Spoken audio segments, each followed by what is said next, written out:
శ్రావణ్ కుమార్ గారు నమస్తే సార్. నమస్తే అండి. శ్రావణ్ కుమార్ గారు, ఎన్నో ఆశలతో, ఎన్నో కోరికలతో తెలంగాణ సమాజం కాంగ్రెస్ ప్రభుత్వానికి అంటే రేవంత్ రెడ్డి గారికి ఈసారి అధికారం చేపట్టారు. కానీ రేవంత్ రెడ్డి గారు అధికారంలోకి వచ్చి సంవత్సరం అవుతున్నా సరే, అంటే చాలా మంది ఆయన సపోర్ట్ చేసిన మాలాంటి వాళ్ళని కూడా చాలా డిసప్పాయింట్ చేస్తున్నారు. మనం గత సంవత్సరంగా చూసుకుంటే ప్రజలు కావచ్చు, లేకపోతే ఇన్వెస్టర్స్ కావచ్చు, అందరూ కూడా చాలా అన్హ్యాపీగా ఉన్నారు. సో అలాగే మనం ఈ ఈ మధ్య ఇద్దరి మధ్య కూడా మనం మాటల యుద్ధాలు చూస్తా ఉన్నాం. టీఆర్ఎస్ వాళ్ళు చెప్తా ఉన్నారు, కాంగ్రెస్ ఎమ్మెల్యేలు 25 మంది నుంచి 30 మంది దాకా మాకు టచ్లో ఉన్నారని అంటున్నారు. అలాగే ఈ రోజు కాకపోతే రేపొద్దున వాళ్ళందరినీ మేము లాగేస్తాము, ప్రభుత్వాన్ని పడగొడతాం అంటున్నారు. అలాగే ఇటు పక్కన చూస్తే కాంగ్రెస్ వాళ్ళు మరి వీళ్ళు గంభీరాలు పలుకుతున్నారో ఏం పలుకుతున్నారో మనకు తెలియదు, కానీ మాకు కూడా 16 మంది టీఆర్ఎస్ ఎమ్మెల్యేలు బీఆర్ఎస్ ఎమ్మెల్యేలు టచ్లో ఉన్నారు. మేము లాగేసి బీఆర్ఎస్ని తీసుకొచ్చి కాంగ్రెస్లో మర్జీ చేస్తాం, ఎందుకంటే మీరు ఎప్పుడో మాలో మర్జీ అవ్వాల్సింది, అది ఇప్పుడు చేస్తాం మేము అంటున్నారు వాళ్ళు. ఈ రెండిట్లో ఏది పాసిబిలిటీ ఉంది సార్? అలాగే నిజంగా అంటే కాంగ్రెస్ ప్రభుత్వం ఏదైనా సరే 5 సంవత్సరాలు కంటిన్యూస్ గా నడవడం అనేది చాలా కష్టం. సో వాళ్ళన్నా పడగొడతారు, బయట వాళ్ళన్నా పడగొడతారు. సో అలాంటిది ఏమన్నా ఒక రాజకీయ సంక్షోభం మళ్ళా తెలంగాణలో రాబోతుందా? యాహ్! నమస్తే అండి. మీరన్నట్టు అతి తక్కువ కాలంలోనే ప్రజా వ్యతిరేకతని భారీ ఎత్తున మూటగట్టుకున్న ప్రభుత్వం ఏదన్నా ఉందంటే అది రేవంత్ రెడ్డి కాంగ్రెస్ ప్రభుత్వం అని చెప్పొచ్చు. ఈ విషయం సామాన్యుడు గాని, ఇంకా ఇతరులు చెప్పేది కాదు.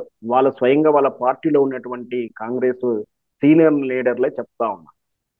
ఖచ్చితంగా ఈ వ్యతిరేకతను కనుక మనం ముందుకు తీసుకెళ్తే ఇట్లాగే ఉంటే ఖచ్చితంగా కాంగ్రెస్ పార్టీ ఏమనుకుందంటే వాస్తవం ఏం చెప్పాలంటే రాహుల్ గాంధీ తెలంగాణలో జరుగుతున్న అభివృద్ధి కానీ తెలంగాణలో ఇచ్చిన పథకాలని తెలంగాణని రోల్ మోడల్ గా చూపించి ఏది బీసీ గణన కానీ ఎస్సీ ఎస్టీ వర్గీకరణ విషయంలో కానీ పథకాల విషయంలో కానీ ఈ మోడీని రోల్ మోడల్ గా చూపించి దేశం మొత్తం కాంగ్రెస్ పార్టీని ముందుకు తీసుకురావాలనేటువంటి దృఢ సంకల్పంతో ఉన్నటువంటి విధానం.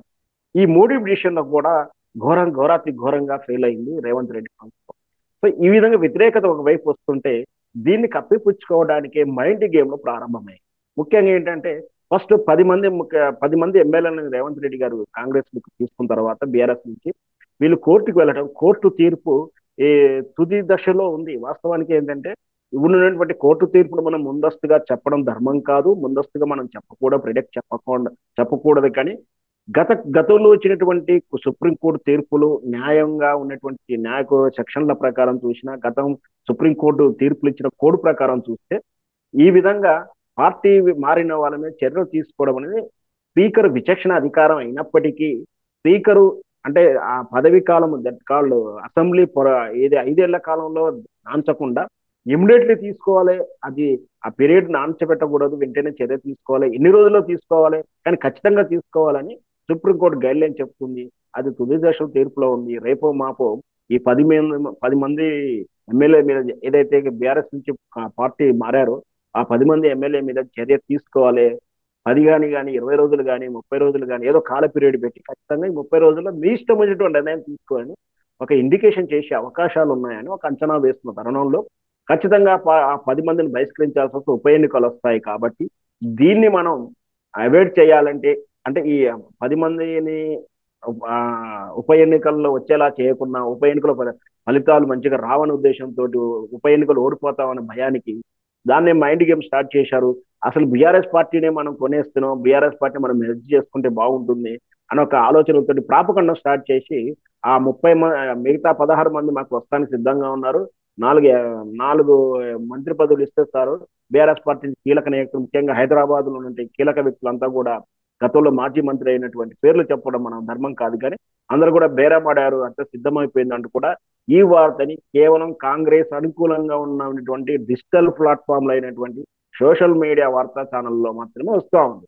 దీనికి కౌంటర్ గానే అసలు కాంగ్రెస్ 35 మంది 30 మంది మాకు టచ్ లో ఉన్నారని బీఆర్ఎస్ పార్టీ ప్రధాన నాయకుడు మన ఎర్రబెల్ దగ్గర ఆసక్తికరమైన వ్యాఖ్యలు చేశారు. ఇదంతా కూడా మైండ్ గేమ్ తప్పించి వాస్తవం అయితే ఏ పార్టీని కూడా మెర్జ్ చేసుకునే ఈ రోజుల్లో అయితే లేదు.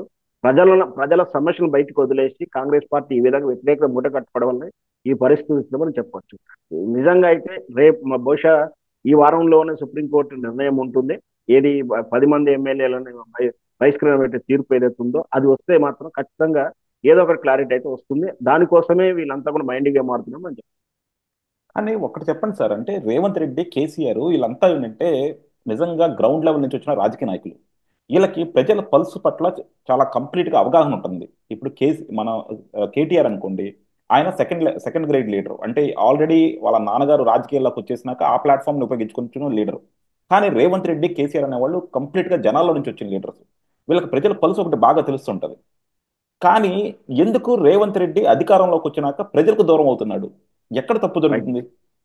యా సార్, మీరు మీ అన్న దాంట్లో నేను మీ దాంట్లో ఏకీపించలేను. ఉమ్, రేవంత్ రెడ్డిని కేసీఆర్ ఒక దాటికి కట్టేయలేము. ఉమ్, కేసీఆర్ ప్రజల నుంచి వచ్చిన మనిషి, రేవంత్ మ్యానిపులేట్ నుంచి వచ్చిన పర్సన్. ఆయన ఉమ్, ఆయన స్థాయి లీడర్లని, ఆయన స్థాయికి ఆయనతో పాటు వచ్చిన వాళ్ళని కాదని నేను ఎదిగిన క్రమం మనందరం చూస్తా ఉన్నాం. ఆయన మ్యానిపులేటెడ్ నాయకుడు, నిజం పబ్లిక్ నుంచి వచ్చిన నాయకుడు అయితే కాదు. ఖచ్చితంగా ఆయన స్పాన్సరు, పేమెంట్, మూటలు ఇవన్నీ నేను ఆరోపించకుండా వాస్తవాలు కనిపిస్తా ఉన్నాయి. సో ఆయన ఎలాంటి వాడని నేను ఆరోపించదు, కానీ కేసీఆర్ వేరు, రేవంత్ రెడ్డి వేరు. ఈయన ప్రజల మనిషి, ఈయన మ్యానిపులేటెడ్ వచ్చిన వ్యక్తి. మీరు అన్నట్టు కేటీఆర్ మాత్రం వాస్తవ వారసుడిగా వచ్చినట్టు, తర్వాత ఎన్నికల్లో గెలుస్తూ వచ్చినది కాబట్టి ప్రజలు యాక్సెప్ట్ చేసినట్టు భావించేవారు.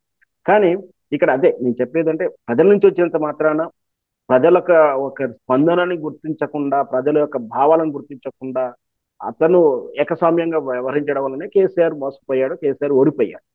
ఇక్కడి నుంచి గుణపాఠం నేర్చుకోకుండా రేవంత్ రెడ్డి ఈ రోజు కూడా మ్యానిపులేటెడ్ గా చేసుకుంటూనే మీడియాను, సోషల్ మీడియాను మ్యానిపులేట్ చేసేసుకుంటే పబ్బం గడిచిపోతుంది, ప్రజలను మనం మ్యానిపులేట్ చేయొచ్చు అనుకుంటున్నాడు. అదే మోసపోతున్నాడు. అందువల్లనే తనకు అండదండగా ఉన్నటువంటి, తనకు ఈ పార్టీ అధికారం రావడానికి మొదటి నుంచి వెనుకున్నటువంటి ప్రధాన మంత్రి గారైనటువంటి కాంగ్రెస్ మంత్రి గారు మన పేర్లు ప్రస్తావించాల్సింది. అతను ఈ రోజు వ్యతిరేకంగా ఉన్నాడు.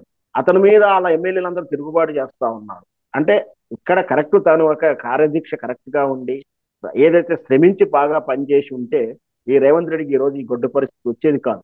ఒకవైపు ప్రజల నుంచి తిరుగుబాటు ఉంది, రెండో వైపు అధికార పార్టీలో ఉన్న కీలక వ్యక్తులు ఒకరోజు తను అధికారంలో రావడానికి ప్రధానంగా పనిచేసినటువంటి, ఆర్థిక సహాయం చేసి సైద్ధాంతికంగా పనిచేసినటువంటి లీడర్లు కూడా ఇప్పుడు దానికి వ్యతిరేకంగా ఉన్నారు. వాళ్ళే రేవంత్ రెడ్డి స్కాములు, స్కీములు అన్ని కూడా ఫైల్స్ తయారు చేసి అధిష్టానానికి రిపోర్ట్ చేస్తున్నారు. అది బహిరంగంగా ఇస్తున్నారు.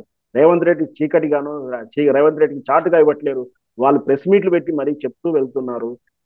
బహిరంగంగా ఫ్లైట్లు వేసుకొని బెంగళూరుకి వెళ్ళి రిపోర్ట్స్ రాసి వస్తున్నారు.